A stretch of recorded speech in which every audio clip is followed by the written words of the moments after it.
Hey everyone, welcome back to the Living in Maryland channel where we discuss all things living here in the great state of Maryland. And today we're going to jump into a little bit of a market review here for our Maryland real estate market. Just kind of go over some of the latest data that Maryland Association of Realtors has come out with, just to give you a feel for what to expect from the real estate market here in Maryland currently. So what I would say in general, the story of 2025 here is that units sold has been back on the decline. Now, this has kind of been the main theme, in my opinion, of this year, which is really looking to making it look like 2023. So in 2023, we saw pretty much units sold every single month going down, down, down. What does that mean? Just less overall transactions happening in the marketplace. And what did that mean in 2023? That meant competition. That meant just not a whole lot of options for buyers. And then in 2024, we saw some relief from that. We saw each month units sold on the increase, which was good. So we saw a little bit of a little more neutrality in the market. We saw a few more options for buyers out there. We saw a little less competition. And now here in 2025, we're seeing more of that pinch again. So in the most recent data here, we saw a 7% decrease in units sold in the marketplace year over year. And then the last 3 months prior before that, we saw 10%, 10%, and 9% decreases. So we're seeing, significant decrease in homes and units sold year over year, which again, the result of that is less options for buyers. And the result of that is typically going to be, more competition in the marketplace. And that is what we're seeing right now. So, in general, we're just seeing not enough homes out there for the buyers that still remain in the marketplace. So we're seeing more buyers out there in the marketplace, willing and able buyers, than willing and able sellers. So what that looks like on a lot of properties that are priced right and that show well is we're seeing multiple offers on those homes, anywhere from 2, 3 on up to 10, depending on the property. Now, not every property, but again, if the sellers are, I guess, for lack of a better word, or phrase, being reasonable, so pricing right the home for the location and the condition that it's in. If that is done, then that home is more than likely going to sell with 2 to 5 offers in the first 2 to 7 days. So properties are moving quickly out there. And if I had to kind of sum up 2025, in kind of one theme, it would be that, like, paying attention to the fact that we're back on the units sold decrease, which is it's continuing to pinch the amount of homes and inventory that we have in the marketplace, which is leading to that competition.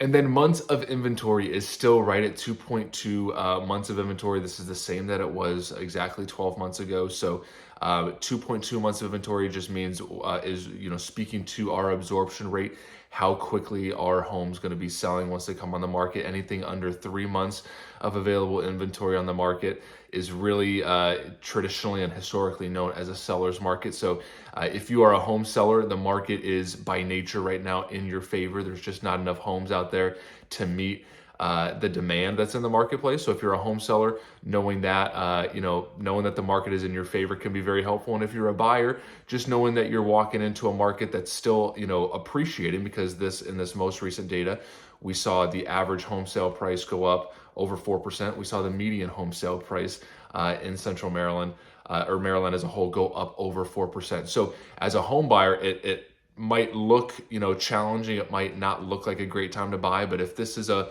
home purchase for the long term, we are in a marketplace where we're seeing year over year appreciation. So if it's a long term play, it's still looking like it's a good time overall to buy, right? Because there's never it's really hard to time the market. So if you're a home buyer, I wouldn't necessarily say it's a bad time to buy, because we are seeing appreciation in the marketplace. So a home 12 months ago sold for less than you can buy today. And the data, as far as what we're seeing right now, it looks like the same thing will happen in another 12 months. The home that you want to buy today in the next 12 months is probably going to be worth more. So from that perspective, it's still a good time to buy if you can do it right, if you can do it to where it's not going to put you in a financial pinch. So, and if you're a home seller, the overall marketplace conditions right now are in your favor, meaning if the home is priced right for the condition and location that it's in, overall terms and conditions are going to steer towards the seller's favor, given the marketplace that we are in and that we don't have enough inventory to meet the current demand. And then year over year, we're seeing our median days on market stay pretty steady. So 12 months ago, we saw that at 8 days, meaning, the typical home is going on the market and selling in 8 days.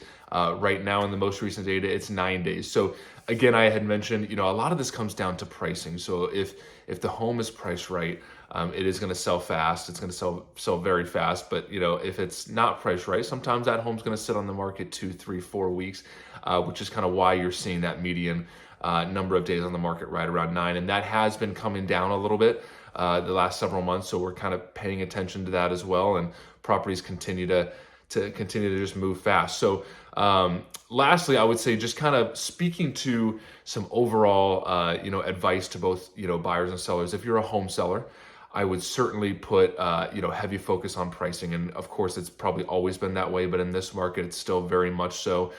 You don't want to be sitting on the market too long, because buyers can sniff that out in a second, right? So they understand, the most properties are selling fast. So if you sit on the market 3, 4, 5+ weeks, every buyer in town is wondering why, what's the problem. So nailing that price out the gate and just getting that right is going to be, huge. It's going to maximize your opportunity for people through your door, and it's going to maximize your opportunity to get multiple offers and get the absolute best terms and conditions in the beginning there. So if you're a home seller, that's what I would focus on.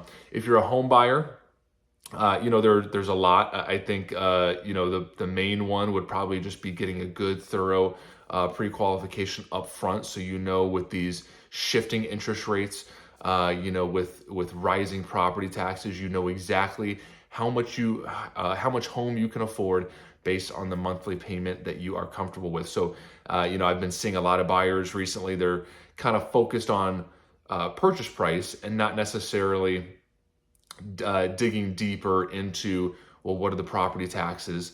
What does all this stuff that goes into buying a home look like, and does it yield the monthly payment that I want? So I am seeing a lot more buyers these days, once they dive into that pre-qualification, figuring out that, oh, we need to spend less, based on these rising costs of buying a home and everything that's associated that wraps into those monthly mortgage payments, rising property taxes, rising HOAs. So all those things, just getting that up front and knowing exactly what kind of where you want to be based on that monthly payment that you want to focus on. So, and then just also doing, thorough kind of dive into the overall, especially if you're a first-time home buyer, the overall cost of, closing costs, what all this stuff looks like, with all the competition in the marketplace, just understanding how you can kind of stand out in ways that you're comfortable with, because we are still seeing, buyers in a lot of ways going as is, maybe waiving certain contingencies. So kind of having a game plan going into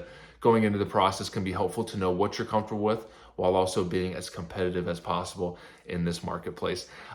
Next, just wanted to speak to interest rates. So home buyers and sellers, this is important for sellers as well, because this impacts demand, kind of knowing where that stands. So right now we are pretty much right at 7% for a 30-year conventional national average, within America right now. So this is something where, we've seen it inch above 7, we've seen it drop down to closer to 6.5, but it usually is staying in the high 6s, right around 7 for the last 12 to 24 months.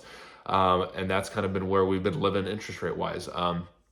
Now, FHA and VA, these are your government loans. They're always a good 1/4 to 0.5% lower for whatever reason, the way that those loans are structured. So you're seeing those government loans, FHA and VA, right around 6.45 right now at a national average. So that's another thing too. If you're a home buyer and if maybe your credit's kind of right in maybe you're in a mid to high 600s, kind of having that side by side comparison of, well, does FHA make more sense given the fact that it's got a lower rate?